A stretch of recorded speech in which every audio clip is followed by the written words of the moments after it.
Hey everybody, welcome back to my channel. My name is Janet, and this is my channel. Um, I've been gone for quite a while, so you all bear with me as I get back acclimated to my channel. Like I said, I've been gone quite a while. I think the last time I posted was almost 2 years ago, something like almost 2 years ago. It was actually after the pandemic.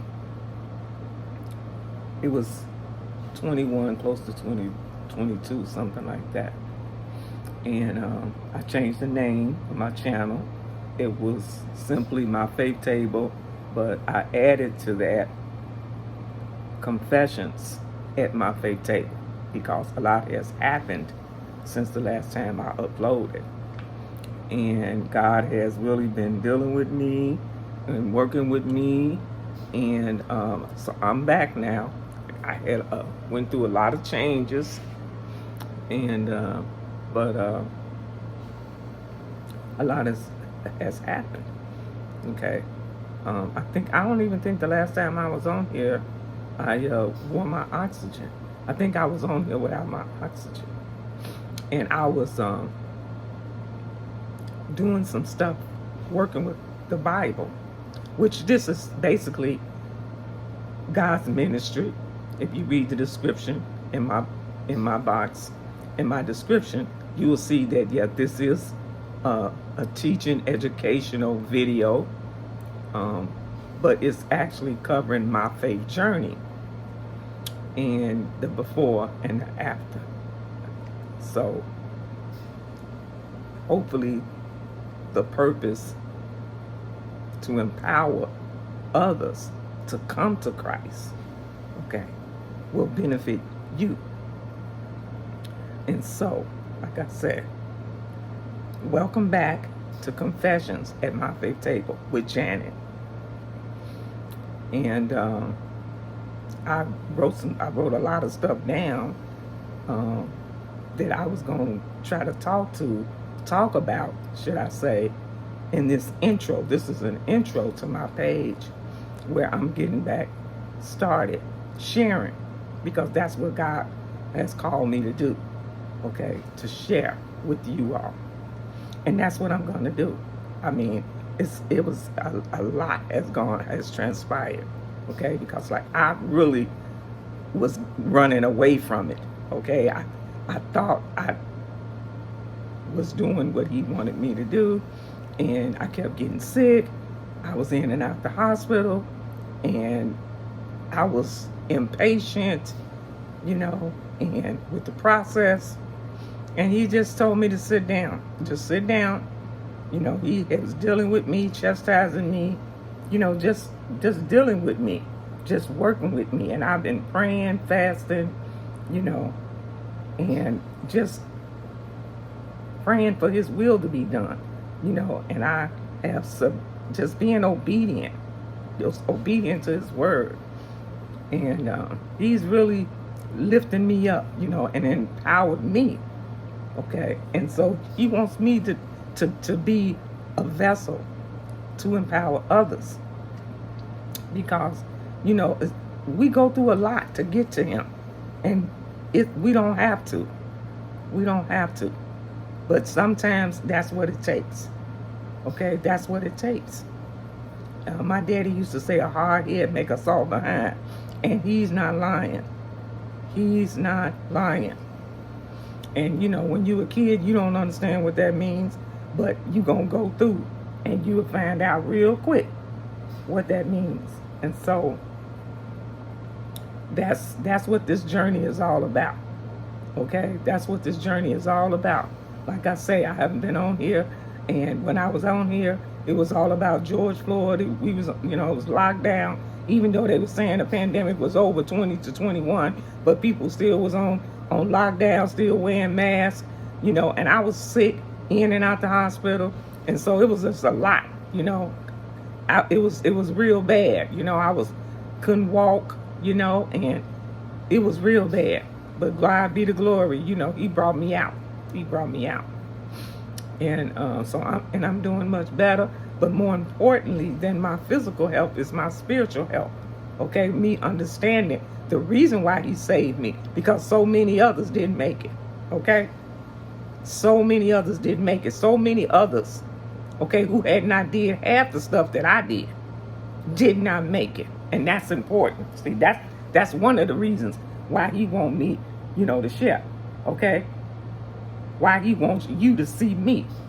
Okay, because I am a walking billboard for his grace and his mercy. Okay, because there's so many people who didn't do half the stuff that I did that's gone. Okay, but he saved me and he wants to save you. And so that's the point. Okay, that's the whole point. It's not no tricks, it's not no rhetoric. Okay, it's the real deal. It's the truth. And everybody's given a chance to either accept or reject it. Okay, everybody's given a chance. You can either accept it or you can reject it. God don't tie our hands. He don't tie our hands. That's the beauty of having a God, a creator, a father. He does. It's just like my humanly father, my earthly father. He was not a strict man. He was not strict in the sense of the word. Okay, he believed you had to get your feet wet. Okay, he didn't do a whole lot of discipline. But when you did something wrong, you knew you did something wrong. Okay, he let you think you got away with something for a good while. Okay, but you had not got away with nothing, because the day was coming. Okay, when you was gonna deal with the consequences of your actions. See, you would have thought that it made me smarter, but it didn't. See, because God's grace. See, you will take advantage of grace. Okay, you will take advantage of grace. You will take advantage of how good you got it. But it'll catch up with you. It'll catch up with you. So, here I am, and I'm willing to share. Okay? But you better believe it was not my choice. It is not my choice. It was not my choice. It is his will. Okay? And God's will is sovereign over anything. When I got sick, I wanted to go back to work. I wanted him to heal me, and I wanted to go back to work. That's all I wanted to do. Okay? And he said no. Every door has been shut. No. Because that was all I knew, was how to go to work. That was what I was taught. Get education, get a vocation, get some skills, and go to work. And that's what I did. But that's all I did. And that's the problem. Okay? And that was the problem. And that's still the problem. Not just with me, but with other folks. And so God wants me to share my story, my strength, my journey. Okay? And that's what I'm going to do. I'm submitted. Okay? Fully submitted, fully committed to giving it all to you. Okay? Outside to tell the truth. Swear to tell the truth. You go to court and you get on that stand and you raise your right hand to God and you swear to tell the truth. Well, I swear to tell the truth. The whole truth. Nothing but the truth. That's what this intro episode is all about. Swearing to tell the truth. Nothing but the truth. The whole truth. And so, let's get started. Like I said, some of you all know me. I only had like maybe 10 subscribers anyway before I left. But that's all good. Um, so, like I say, some of you all know me. You know that I grew up in the city of Chicago, in the inner city, in the projects. I had mom and dad, brothers and sisters. And my parents grew up in the church in the South. They're from Mississippi, but they didn't raise us in church. Okay? Like I said, they didn't raise us in church. What, and so for me, and this is for me, without that spiritual foundation, I was bound to be lost. Okay? Destined to be lost. And then a lot of people say, well, it don't make a difference. Some people didn't go to church and they did okay. Well, that's for them. And that's for them. And I'm kind of glad that, you got folks that can stand as a witness to, that, it's not necessarily so. Because even my brother was raised up in the house with us. He didn't do half the things that I did. Okay, he's a couple of years older than me. But so yeah. But for me, having that spiritual foundation, my type of mind, my type of thinking, what I needed was that foundation. Okay, so like I said, and I was in and out the door. From the time they started letting us go in and out the door. And how you say, I grew up basically no training, and that led to me finding my way to drugs, finding my way teenage pregnancy, and even, one of my brothers committed suicide. So, with that type of qualification, okay, a history, a drug abuse, teenage pregnancy, exposed to trauma, mental and physical abuse at the hands of my mother. My mother was sick, and in the suicide of my brother, who me and him was 11 months apart. That's not saying that I know everything, but that's saying that I got experience in trauma, and God wants to use it. God wants to use that. Okay? He wants to use me for you. Okay, he wants to use that, and for a long time I didn't see how he was gonna use me. Because like my story, it's not like I don't use my story as a crutch. I don't use my story as an excuse. Okay. As soon as I was able. I didn't graduate straight high school. I got a GED. And after that, I fooled around here and there. Even though I was getting high, I went to school. I went to college. It took me a minute to get serious and to figure out what I wanted to do. But I did get serious. I did get a degree. And I had a full career, in laboratory science. And I did all of that. And I eventually even, I got clean. I eventually got clean because I started out, smoking marijuana, smoking cigarettes, smoking marijuana, drinking a little bit. I wasn't really a drinker, but I drank a little bit, and it wasn't my drug of choice. And I did eventually get clean, but I held on to my cigarettes, which was the worst drug of all.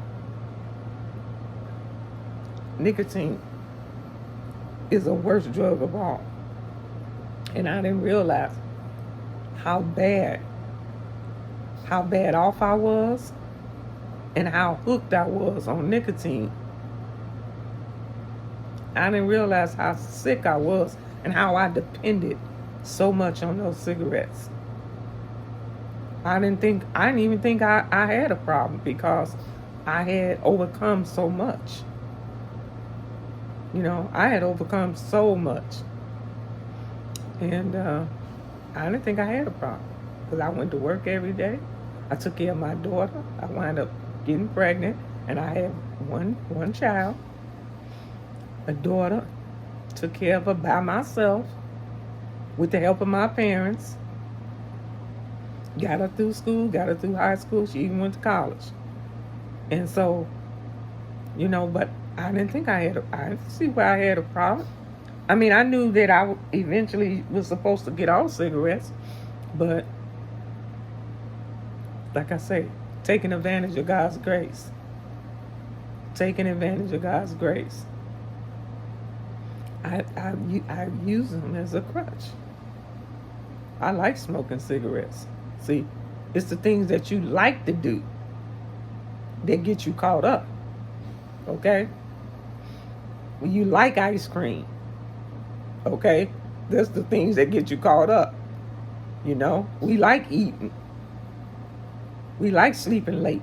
We like partying. These are things that get you caught up. The Bible has much to say about your lifestyle and how you live in excess. It has much to say about it. And when you don't have teachers who teach on that, you'll miss it. You have a lot of people who food addicted and, it's just not drugs. Sex addicted. Porn addicted. It's just not drugs and alcohol. It's a sickness. Okay? It's a maladaptive condition. And God knows about it. He warns us about it. But he can only warn you if you know his word or if you're exposed to his word. So I'll say that. And that's what happened. That's exactly what happened. And so basically that's how this is gonna go. I'm gonna share with you all. I don't have all my notes with me right at this second, but I wanted to jump on here and I wanted to do this little intro real quick, upload today to let you all know that Janet is back. Confessions at My Faith Table on YouTube. I'm going to try my best to upload every Thursday evening around between 6 and 7, so look for me. And if you like what you hear, I want you to comment. Send me your comments. I'm going to set up an email so you all can email me. Okay? Or I want to read your comments, good or bad. Hopefully they ain't so bad that I just can't read it, because some stuff I'm just not going to deal with. That's just the kind of person I am. That's the kind of parent I have been. Some stuff I'm just not going to deal with. I don't deal well with ignorance and stupidity because it got me caught up for so long. And so that's what God wants me to, he wanted to deal with me, with not being patient with people. Because I know how being ignorant, got me messed up. Okay? And I have a short temper for ignorance and stupidity. But God wants me to be patient with you all. And so he's dealing with me with that. He sat me down. He sat me down because I don't snap on the people, but I don't want to deal with you. I don't want to deal with you. And before I got saved, you was a couple of I name called you. Okay, before I got saved, I called you. a couple of names out your name. And so, you know, he dealt with me. He dealt with me with that. And so, you know, I'm better. Not perfect with it, but I'm better at it. You know, I want to treat people the way I want to be treated. And so God wants me to, you know, to be tender-hearted towards you all. He wants me to be empathetic, which I am. I am. Because I can't stand to see people suffer. And so he knows that. That's why he chose me. But he's been working with me. You know, he's the potter and I'm the clay. And so he has chosen me. He has chosen me for this occasion, for such a time as this. Because there's a lot of noise out there. There's a lot of stuff going on out there. You know, I'm on YouTube. I'm watching. I'm listening. I'm learning, you know, what's going on in the world. And I hear so many people crying out every day in their relationships, and their self-confidence is low. I mean, it's so sad. And so I hope that you all find this video. I hope that you all find my channel, because I want to help you. Okay? I want to help you find your way to God's kingdom. Where's peace? It's peace there. And salvation, restoration, love. God is love. And his people is love. You just have to get past their rough exterior. You know how your family members are. You know the ones you can go to, even though they may be a little rough around the edges, but the ones you know you can go to when you really need to. When you really need something. So, like I said, this is a quick intro to Confessions at My Faith Table with Janet. So check me out. And if you like what you hear, like it, comment, and consider subscribing. Okay? Like it, comment, send me your comment, and consider subscribing. And I'm going to say goodbye for right now, but I will see you all again soon.